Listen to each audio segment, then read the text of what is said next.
quinzaine d'années, la mise en place de cathéters à site d'injection implantable a considérablement modifié le mode de vie des patients traités pour des affections tumorales ou hématologiques. Ce type de matériel permet en effet une meilleure acceptation des traitements proposés ainsi que leur éventuelle poursuite à domicile. Le site implant est composé d'un boîtier de titane parfaitement étanche, recouvert d'une coque de silicone rigide assurant une tolérance parfaite des tissus où il est implanté. La partie centrale du boîtier est munie d'un septum de silicone permettant les injections, les perfusions ou les prélèvements sanguins. Sous le septum existe un espace ou chambre relié à un cathéter radio opaque dont l'extrémité flotte à l'entrée de l'oreillette droite. Entre le cathéter et le site d'injection, une connexion assure une fixation solide des deux éléments. Certains modèles sont livrés déconnectés. Les modèles préconnectés, le cathéter étant déjà monté, nécessitent l'utilisation d'un désilé à gaine pelable. Il existe un autre modèle tout titane ultra plat. L'utilisation d'aiguilles à pointe de Huber est recommandée pour préserver l'intégrité du septum. En effet, l'utilisation de ce matériel permet 1500 ponctions sans risque de porosité du septum. Pour les chimiothérapies de plusieurs jours, on choisira une aiguille de Huber pourvue d'un prolongateur, l'Opsite. En principe, on utilise des aiguilles de 22 gauges. L'ensemble du site implant, boîtier et cathéter, est totalement implanté dans l'espace sous-cutané du patient. L'accès vasculaire est simple, une ponction suffit. Il s'agit d'un système clos. En dehors des périodes d'utilisation du site implant, il n'y a pas de communication directe entre le torrent circulatoire du patient et le milieu extérieur. Le site implant assure donc une protection efficace contre les risques d'embolie gazeuse et diminue les risques infectieux. L'emplacement du site implant est décidé en fonction de l'état clinique du patient, de son mode de vie, du type de traitement dont il doit bénéficier. Il dépend aussi des habitudes du praticien responsable de l'implantation. Parmi les nombreuses voies d'abord veineux possibles pour l'implantation d'un cathéter central, les plus couramment utilisées sont situées dans le territoire cave supérieur. Ce sont les veines jugulaires internes ou externes, les veines sous-clavières et les veines axillaires. Toutes ces veines sont accessibles par un abord percutané. Dans le territoire cave inférieur, l'accès des veines fémorales est possible. Néanmoins, en raison de risques thrombotiques et infectieux accrus, ce type d'abord vasculaire doit être réservé aux situations cliniques où tout autre accès veineux est impossible. Les cathéters à site d'injection implantable sont devenus indispensables lors de l'administration de nombreux traitements. Les chimiothérapies intraveineuses chez des patients d'oncohématologie, l'administration quotidienne de substances antivirales chez des patients atteints de sida, la nutrition parentérale prolongée, les cures antibiotiques prolongées chez des enfants atteints de mucoviscidose. Les prélèvements et les transfusions de dérivés sanguins sont également possibles avec ce type de matériel. Bonjour docteur, on m'a dit que j'avais un lymphome et le chimiothérapeute m'a dit qu'il fallait me poser un cathéter. Donc on ne m'a pas donné beaucoup d'informations sur ce cathéter. Donc qu'est-ce que c'est? Comment va-t-on me le poser? Est-ce qu'il faut m'opérer? Alors attendez, je vous explique. Un cathéter, c'est un tuyau en silicone. C'est un matériel qui est très bien toléré par l'organisme, qu'on va mettre dans une grosse veine du cou. On va prendre une veine du cou. Le cathéter lui-même, alors, c'est un cathéter en silicone avec une boîte en silicone et en titane qui est sous la peau. Et vous voyez, on met ça sous la peau comme ça et on pique à travers la peau. Donc il va falloir m'anesthésier. C'est une anesthésie locale, c'est pas une anesthésie générale. C'est une anesthésie locale. On vous donnera un comprimé à prendre le matin de l'intervention, quelques heures, il faut venir à jeun. Parce qu'on préfère que vous soyez à jeun, ça se passe mieux quand on est à jeun. Vous aurez un comprimé à prendre le matin 1 heure avant, on vous descend au bloc opératoire et on vous fait une anesthésie locale. C'est-à-dire qu'on insensibilise la peau et après vous ne sentez plus rien du tout. Donc sous un chemisier un peu transparent comme celui-ci, ça ne fera pas une boule, ça sera pas, je peux continuer à mettre des décolletés ou des chemisiers en soie ou des choses comme ça. Tout à fait, parce que je ne vous le mettrai pas dans le décolleté, je le mettrai un petit peu plus bas en dessous du sein. Ça sera dans le soutien-gorge, on va s'arranger pour que ça ne soit pas gênant pour votre vie courante.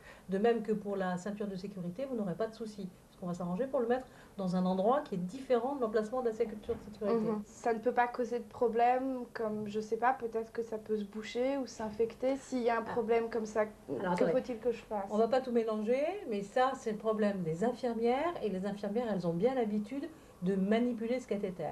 C'est vrai qu'après chaque chimiothérapie, il faut rincer avec du sérum physiologique, mais ça, les infirmières le savent et elles le font régulièrement. Et en dehors de cela, pour tout ce qui est vie courante, est-ce que je peux continuer à faire du sport? Avant ma maladie, je montais beaucoup à cheval. Oui, Est-ce que je peux monter à cheval? Est-ce que je peux aller à la piscine? Je peux me baigner avec cet engin? C'est justement fait pour ça. Ça ne peut pas être dangereux si, je sais pas, en cas d'accident d'automobile ou si je tombe de cheval et que je me cogne là où est la chambre. Est-ce que ça peut pas la casser ou... Regardez, c'est une boîte qui est en titane. C'est-à-dire c'est une boîte très très solide et qui est recouverte d'un produit qu'on appelle le produit blanc, là. Ça s'appelle du silicone. C'est une espèce de substance très souple qui évite justement, qui protège des chocs le boîtier de la chambre. Ça, c'est le boîtier et ça, c'est le cathéter. Vous avez bien vu. Et donc ça, c'est parfaitement protégé et ça évite que vous n'ayez des soucis parce que ça aurait pu être quelque chose de plus rigide. Alors que là, ça n'est pas du tout. C'est très confortable. Et combien de temps faudra-t-il que je garde ce cathéter? Le temps de votre traitement, c'est-à-dire que pour vous, ça fait à peu près un peu moins d'un an. Et dans un an, je vous enlève tout ça. Et pour l'enlever, il faut revenir vous consulter? Alors, pour l'enlever, on se reverra à ce moment-là. Vous reprenez rendez-vous, ça se fait sous anesthésie locale, toujours au bloc opératoire. Il y en a pour 10 minutes à peu près. Et qui me l'enlèvera, vous, le chirurgien? Oui, c'est toujours nous qui enlevons. On assure le post-opératoire de nos patients, même à long terme. Comme je vous l'ai dit tout à l'heure, on peut mettre cette chambre à plusieurs endroits. Et on va choisir, en fonction de votre vie à vous, où vous préférez qu'on le mette. Parce qu'on peut le mettre, attendez, je vais vous montrer. On peut le mettre ici. Mais ici, ça se voit beaucoup. Voilà, ici, ça se voit beaucoup. Alors, je peux le mettre ici. Et alors, il y a un grand trajet sous la peau et ça rentre jusque dans la veine d'ici. Et c'est pas plus dangereux si on le met en dessous ou c'est pas plus compliqué ou ça prend pas plus longtemps? C'est un petit peu plus long comme anesthésie locale, mais c'est pas plus compliqué pour moi. Hein. C'est exactement pareil. Là, ça se voit pas. Ici, ça se verra pas. Maintenant, on peut aussi vous le mettre. Je l'ai mis l'autre jour sur une petite jeune femme ici. Et là, on voyait rien non plus. Une petite jeune fille comme vous, on voyait rien non plus. Hein. Donc, on peut le mettre là, on peut le mettre là. On pourrait le mettre là, ici, mais c'est en plein dans le décolleté. Non, je crois que c'est ou là le mieux hein, pour vous. Et l'intervention par elle-même, elle dure longtemps? Elle dure 20 minutes. Ah bon, bon. Et donc, le jour même, je pourrais ressortir? Oui, le jour même, vous repartez. Vous arrivez le matin à 9h, et à midi, vers midi, on vous donne un petit déjeuner ou un déjeuner, vous repartez chez vous. Et après, qu'est-ce qu'il faut?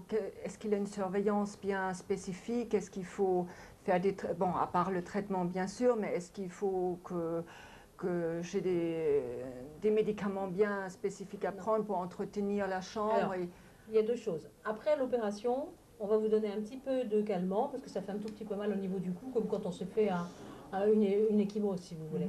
Donc là, on vous donnera un peu de Doliprane. Et puis, après, vous aurez la chimiothérapie dans le cathéter. Et après chaque chimiothérapie, l'infirmière qui s'en occupe rince la chambre. Et vous n'avez plus rien à faire. Entre deux cures de chimiothérapie, on ne fait rien. C'est pas la peine d'y toucher. Donc, je viens juste pour la chimiothérapie. Voilà. Ils font le nécessaire. Ils me donnent un autre rendez-vous pour la prochaine chimiothérapie. Entre les deux, je suis complètement libre dans mes mouvements. Exact. Mais si par exemple, entre deux chimiothérapies, je voudrais m'absenter, voyager ou aller ailleurs que rester ici sur place. Vous pouvez, c'est fait justement pour avoir une vie normale. Ça permet aux gens qui ont des chimiothérapies tous les 3 semaines ou tous les mois d'avoir une vie absolument normale entre les cures de chimiothérapie. Donc vous pouvez vivre normalement, vous pouvez prendre l'avion. En plus, ça ne sonne pas hein, quand ça passe dans les contrôles d'avion. Ça ne sonne pas. Donc vous pouvez être complètement libre et vous oubliez complètement que vous avez ce cathéter. Oui, mais par exemple, si je vais à un autre endroit et j'ai un doute sur le fonctionnement ou si c'est bien placé ou si j'ai un doute que ça a bougé, vous nous téléphonez. Vous nous téléphonez, vous allez voir qu'à la fin de l'intervention, on vous remet une petite carte. Sur cette petite carte, il y a le modèle du matériel qu'on vous a mis, il y a le numéro de téléphone de l'infirmière et du médecin qui vous l'ont posé, il y aura mon nom parce que c'est moi qui vais vous le poser, et donc il y aura toutes nos coordonnées pour nous joindre à quelque moment que ce soit. Et après, on va me l'enlever, c'est de nouveau une intervention. Alors c'est de nouveau une petite intervention qui dure en général un quart d'heure, 20 minutes, sous anesthésie locale. Même chose, vous venez à l'hôpital de jour ici, vers 9 h et à midi vous êtes sorti, hein, même avant parce qu'il faut 20 minutes. Et si jamais je suis malade et je prends d'autres médicaments, est-ce qu'il faut bien que je le signale quand même? Oui, c'est pour ça qu'on vous donne une petite carte. Hein. Et vous donnez la petite carte au médecin qui vous suit. Parce que c'est vrai que il n'y a pas de contre-indication d'aucun médicament une fois que la chambre et que tout est cicatrisé. En principe, je ne devrais pas faire une allergie. Vous ne ferez pas d'allergie ni aux produits qu'on utilise pendant l'intervention, ni au matériel, parce que c'est du matériel qui est tout à fait compatible avec l'organisme. Hein. D'accord. J'ai encore une autre question qui peut être un peu délicate, mais bon, je suis mariée. Est-ce que ça pose des problèmes dans le vie de couple? Ah non, pas du tout. Ah non, vraiment, alors toutes les patientes, et on en met beaucoup à des patientes, compte tenu de l'affection que vous avez, c'est souvent des femmes qui ont ça, elles n'ont aucun problème avec leur mari. Vous allez oublier que vous avez ce cathéter sous la peau. Hein. Une fois que vous l'avez, vous l'oubliez. De même que si vous voulez dormir à plat ventre, faire du sport, il n'y a aucun problème. Parfait. Voilà. Je vous en remercie de tous ces renseignements. Voilà. Madame, au revoir. À bientôt. Au revoir. À bientôt. Le site, c'est pas douloureux au niveau quand on vous pique, déjà. Ensuite, on s'habitue. Et puis de toute façon, ça esquinte beaucoup moins les veines. Parce qu'à force de piquer dans les veines, pour tout, surtout d'examen, des prises de sang, prise de sang, etc., ça sert, c'est très utile. Et puis en plus, ça ne gêne pas pour la vie, enfin la vie active. Hein. C'est un progrès, d'autant que j'étais anti-site, si je puis dire. Je ne voulais pas au début, parce que je pensais que le fait de piquer dans les veines, on était plus libre. Mais c'est complètement faux. Et je ne dis pas ça en tant que malade facile, parce que ça fait quand même 4 ans que j'ai des perfusions, et je me suis aperçu que c'était quand même un confort. Je dirais, il n'y a pas de comparaison entre un site et piquer dans les veines. Hein. Enfin, en tant que malade. Maintenant, le corps infirmier, je ne sais pas. Mais pour nous, c'est beaucoup mieux. Enfin, pour nous, malades, c'est beaucoup mieux. C'est certainement très confortable. Ça empêche de devoir piquer les veines à chaque fois. Et c'est confortable et pour moi et pour l'infirmière qui fait le travail. Et quand on est malade, qu'on a déjà des traitements embêtants, des opérations, enfin un tas de trucs complémentaires, bon, bah ça, c'est quand même très intéressant. Ah oui, oui, oui.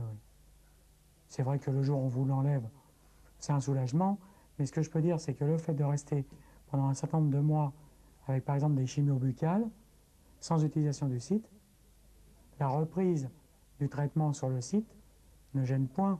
Au niveau de repiquer derrière, c'est pas un problème. Vous voyez, même si vous n'utilisez pas depuis longtemps le site, ça ne pose pas de problème. Et en plus, ça ne vous gêne pas dans la vie. Moi, pendant 6 mois, j'ai eu une chimiothérapie, 5 mois, une chimiothérapie buccale, active. Bon, ça ne m'a pas empêché de jouer au tennis, etc. On ne le sent pas. C'est des choses qu'on ne sent pas du tout.